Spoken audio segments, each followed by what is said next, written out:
Hi everyone, and welcome to Webinar Wednesday. I'm your host Jessica King, and I just wanted to thank you quickly for joining us today. Children have been using more and more devices, tablets, phones, and TVs in recent years to occupy their free time. While this is a quick fix for a temper tantrum, it could be damaging to them in the long run. Pediatrician Dr. Pant was here to talk about these damaging effects as well as tips to wean your kids off of their screen time. Here's a little more info on today's speaker. Dr. Pant is board certified by the American Board of Pediatrics. Her clinical interests include asthma, obesity, pediatric sedation, and analgesia. How do you say that? Analgesia. Okay, thank you. She practices at the Cinco Ranch Clinic location, and she joined Kelsey-Seybold in November of 2015. So you just recently celebrated your 1 year. Yes. Congratulations. Thank you. Don't forget, we'll be taking any questions you have at the end of the webinar. If a question happens to pop up, just type it into your question box, and we'll do our best to address it after Dr. Pant's presentation. And now I'll hand it over to you. All right. Thank you, Jessica, for this opportunity to speak on a very important topic today. And the goals for today's talk are to share some pediatric screen time statistics with my audience, to discuss the effects of excessive screen time on our little ones, and to educate you about the recommendations by the Academy of Pediatrics. Today's talk is also intended to make busy parents, grandparents, caregivers think about the direction that they are leading our children with media use.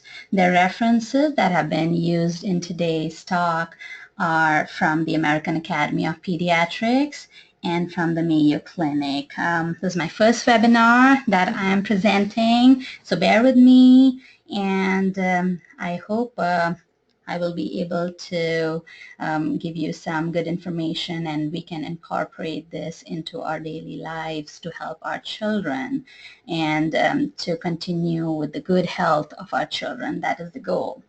Some statistics to start with.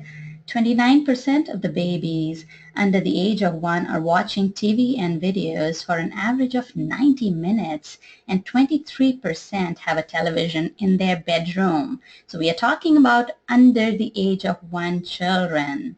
Up to 50% of the kids under the age of 13 have a Facebook account, even though the minimum age requirement is 13. Research has shown that for each hour of television viewing per day, children consume an additional 167 calories.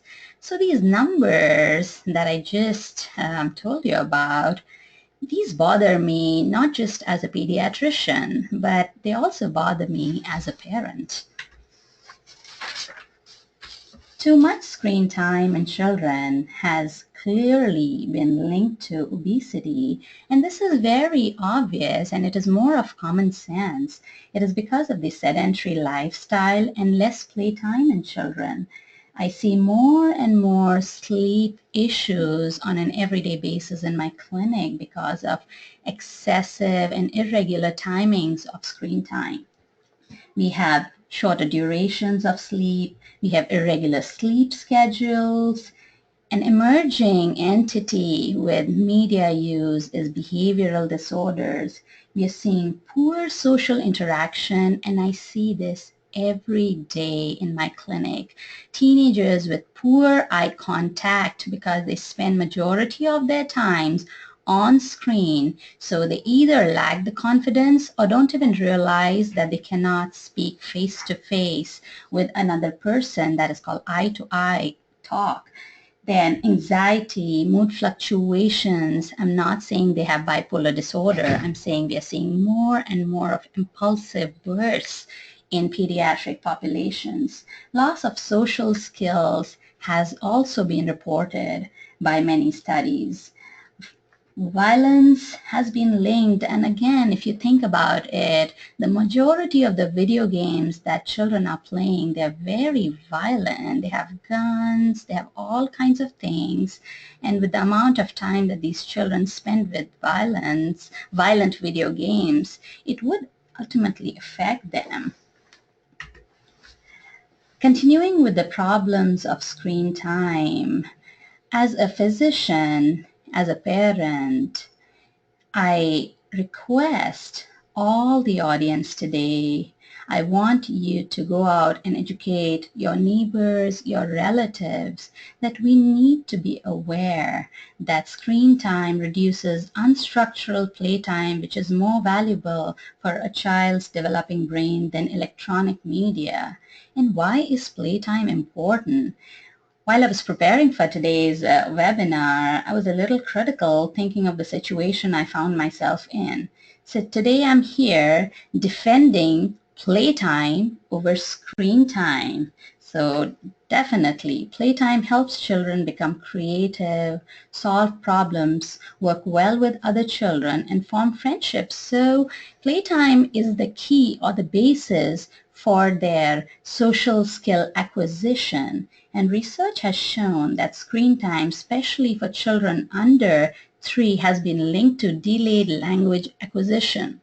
An example would be, I get these children at 18 months for their physical, at 2 years for their well-child check, and we are doing this autism screen by by a series of questions called MChat, and every single question in there is a question about social interaction, them looking at you, them pointing towards things, them showing you what they want, them taking interest in what you are showing them. So aren't you taking away that interaction aspect in their development from a non-autistic child on an everyday basis by offering them some form of media instead of talking to them?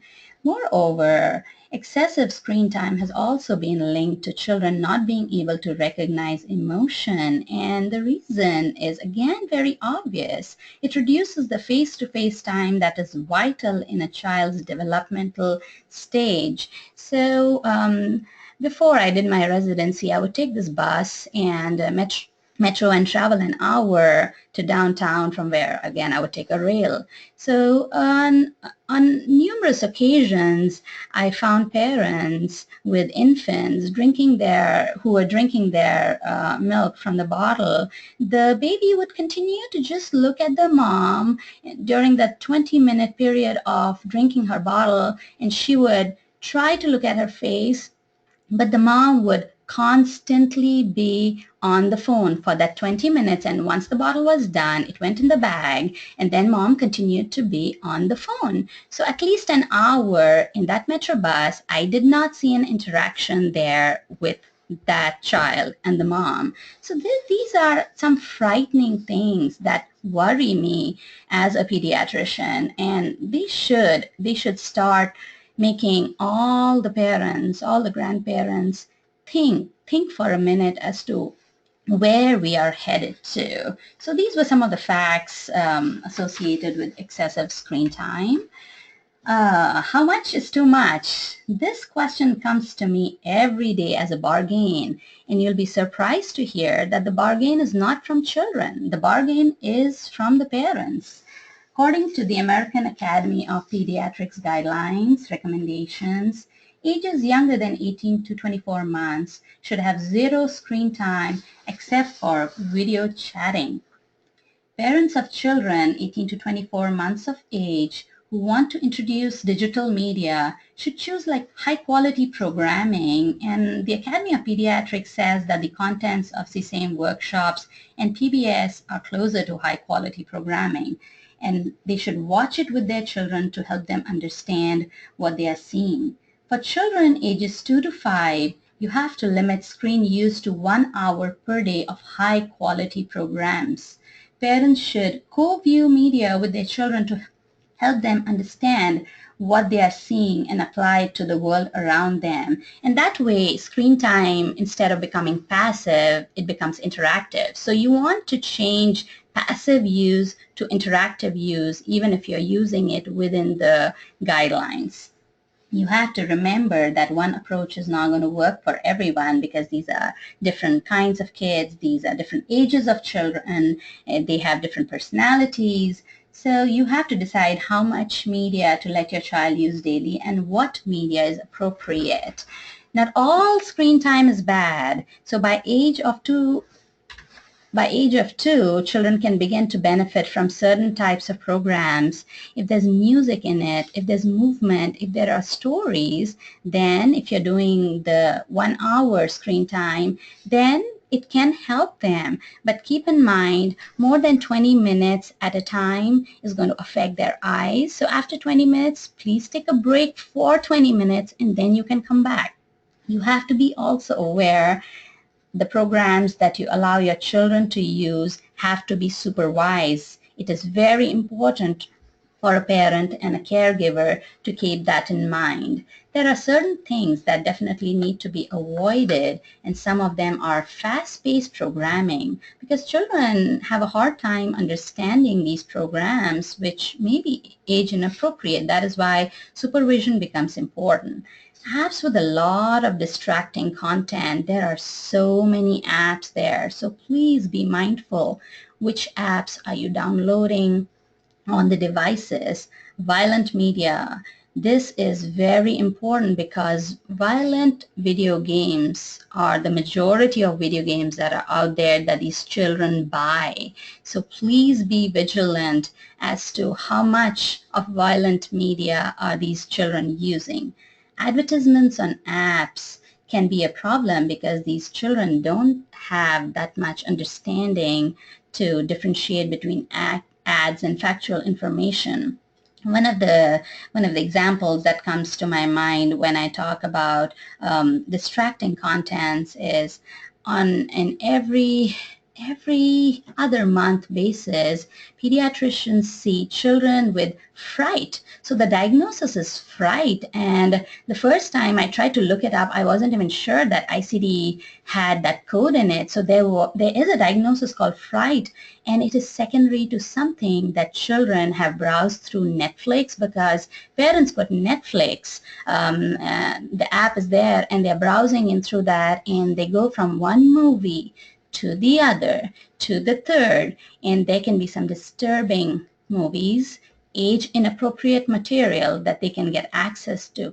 So you being the supervisor and you being super vigilant helps avoid this something called fright. So media should work for you and work within your family values and parenting style.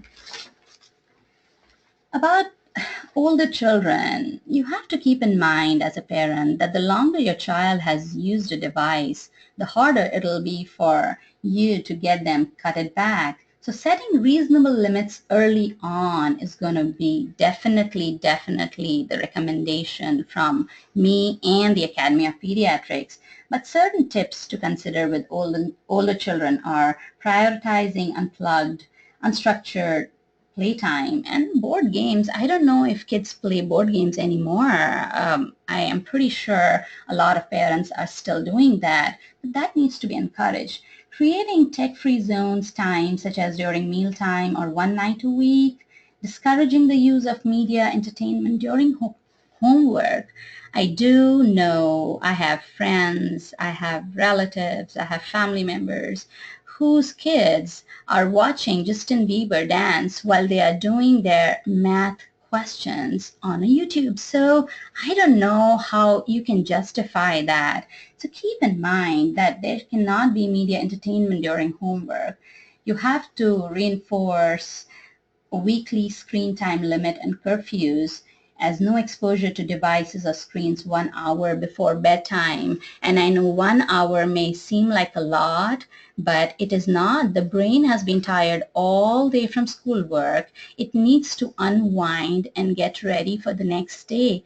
Please do not have TVs in their bedrooms. It is not important that they watch TV just before bed. It is more important that they have a story that you could read to them, or they go to sleep with a relaxed brain. I don't want that excitement, that stimulation for their brain just before they are getting ready for bed. And then guess what? We see sleep issues here. So the problem starts from the bedroom. Please be careful. Consider using apps that control the length of time a child can use a device. Keep screens out of your child's bedroom. I emphasize that again and again to every parent when I see them. So please keep that in mind. The most important part of this slide is the last 2 points.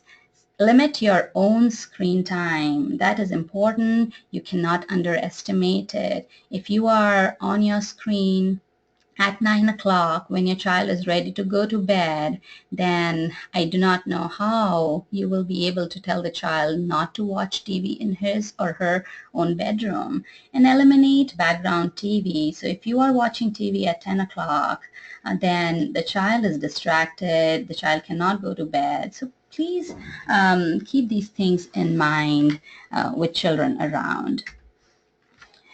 What can parents do? Parents should do what is right. And I tell this to every child and every parent when I meet them.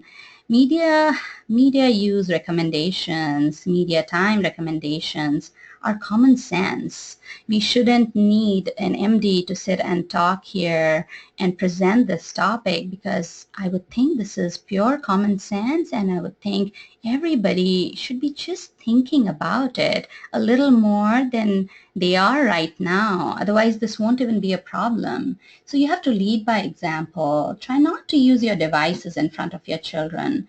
For children ages 2 years and younger, you have to avoid all screen time. Please do not play Baby Einstein for your 6-month-old. It is not recommended.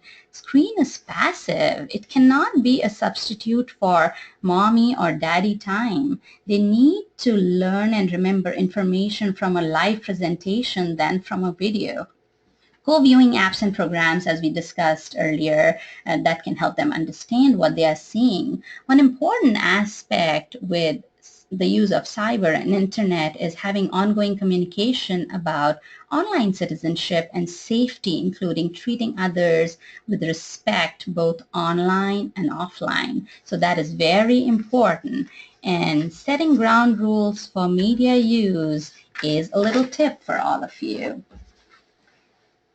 It is important that you create a media-free room and spend time in it. You can treat your laptop and tablets as desktops and use them only in one room. You should have a night, a week, where you can have game night, family activity that does not use any devices, but just have plain simple conversation time. Hard times. So you have to really think about this. Are you giving iPads, iPhones to your children when you are on long drives?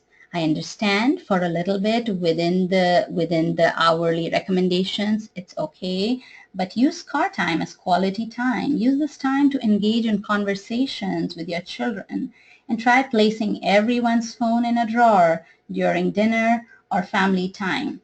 There are some recommendations that came out in October of last year by the Academy of Pediatrics, and the Academy recommends parents and caregivers develop a family media plan that takes into account the health, education, and entertainment needs of each child as well as the whole family. And I'm going to show you how to browse the website, and Jessica is here. She's going to help me with that, so that I can help you see what is Family Media Plan. So this is the website that you can log into. This is called healthychildrens.org/English/media, and this helps you create your family media plan. You can get started by going to this link here. Click on it. You can enter your family's name, or let's say a child's name. I'm just going to do XYZ. And let's say I have a child who's 6 to 12. Then you can, this is how it looks like. So this is screen time when everything else is 0. This is sleep time if your child sleeps for 10.5 hours. Let's say your child may be sleeping 8 hours. So then we have screen time. We'll see. After school activities, Maybe your child does piano, goes to play basketball, something you can put in the hours. Chores, jobs, yeah, you need to involve them more and more with the chores, age appropriately. Let's say an hour, or maybe like half an hour. Family time, can we please have at least an hour of family time, or at least half an hour? So I'm begging for that. Free time, I do not know if over the weekdays after school they have any time for free time. Homework, depending on the age, let's say an hour. Meals, maybe 30 minutes, an hour. Personal care, depending on if you need that.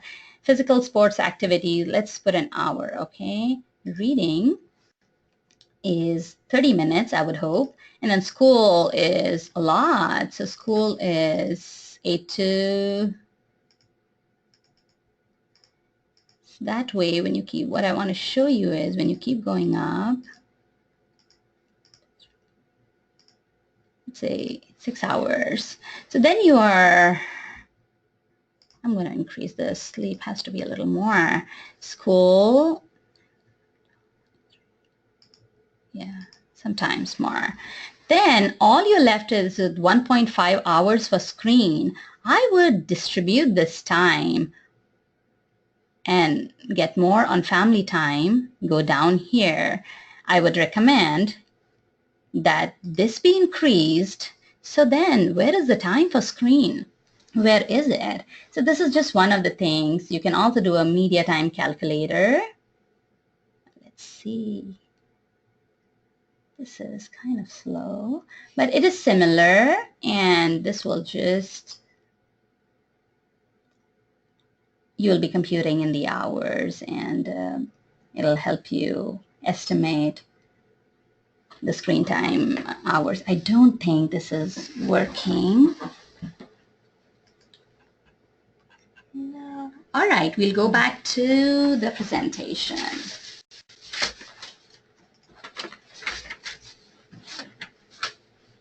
All right. Now we're going to talk about some benefits of reduced screen time.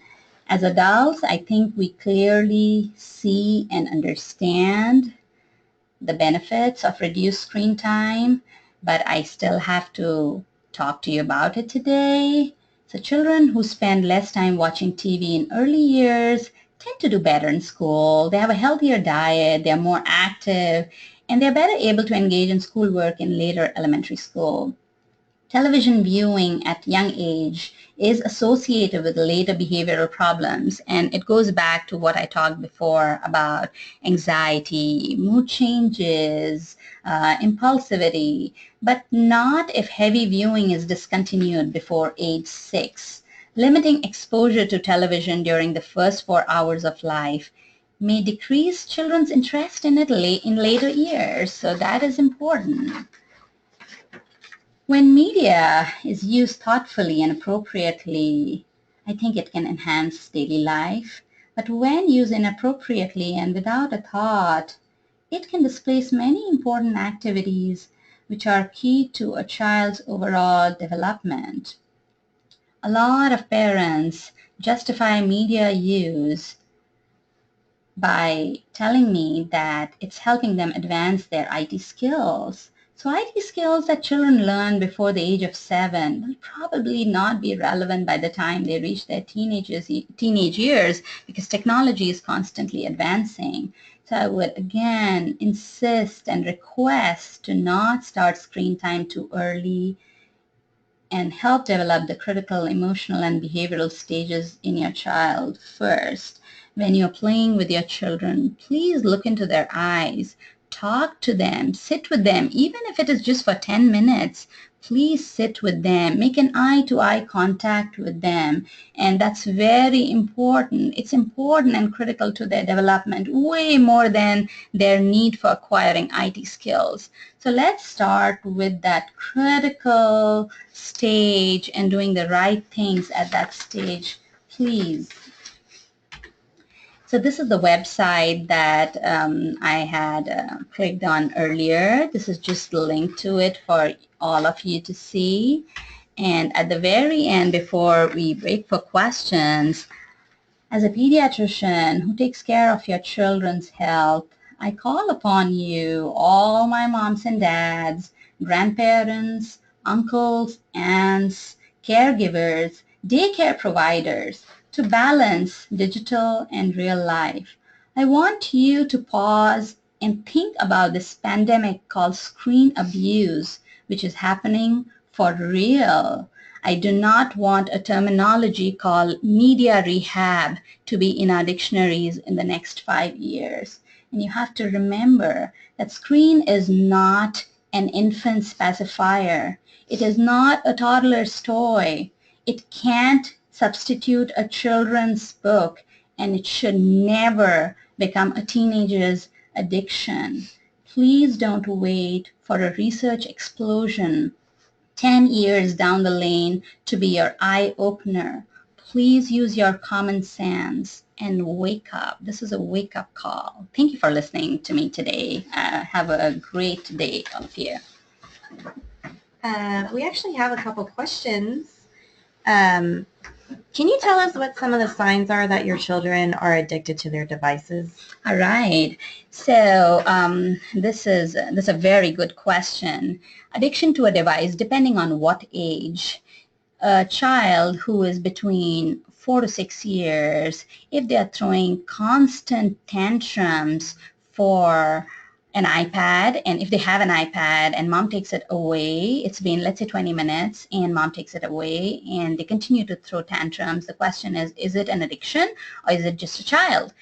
In my opinion, depending on how long the child has been with an iPad, let's say 2 years, 3 years, if we are looking at years of usage, it can be a sign of addiction because children refuse to do anything else but screen time. Children refuse to be soothed by anything else but screen time. All they want is screen time.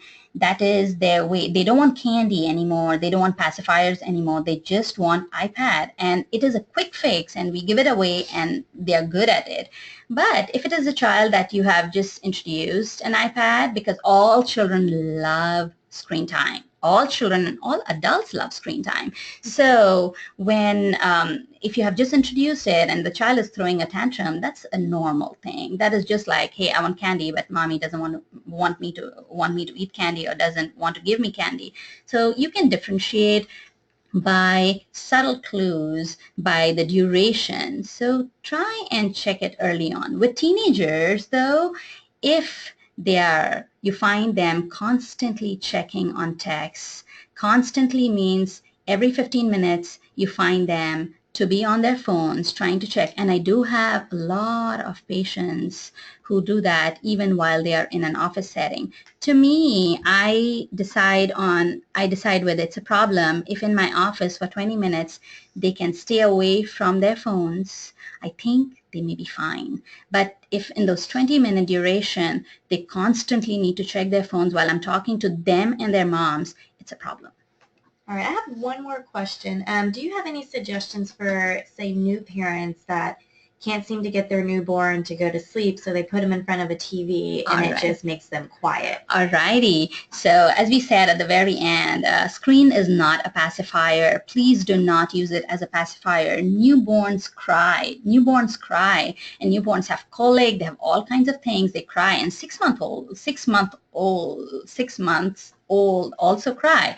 So crying does not mean that you use media or screen as a pacifier. You can play some music, and for colic we also use something called white noise, but that's a noise versus an actual screen time. Now, is there any recommendation by the Academy of Pediatrics to put a screen in front of them so that they calm down? No. The Academy recommends that you cuddle them, you swing them, you burp them, and you put them on a bouncer, or they are on your lap. You have to walk them around. It's a normal parenting. So iPad cannot be a substitute for parenting. And I know parenting is hard, but don't look for a quick fix. All right. I think that's all the time we actually have for questions. So that's going to conclude our webinar, and we hope that all this great advice you'll be able to use to limit some screen time and use in your future. I want to say a very big thank you to you, Dr. Pant, for doing such a great job today. Thank you very much for having me and giving me this opportunity. Yeah. I'm privileged to be able to communicate some of the important recommendations by the Academy to our audience. And we appreciate it. And thanks to all of you for joining us this month. Be sure to join us for our next webinar, which is going to be on February 1 during the American Heart Month. It is Healthy Heart equals Healthy You. We'll be discussing healthy heart tips as well as some prevention tips with our internal medicine, Dr. Yuta Murthy. And don't forget to follow us on social media and join in on the conversation. Thanks again for tuning in, and we'll talk to y'all next month.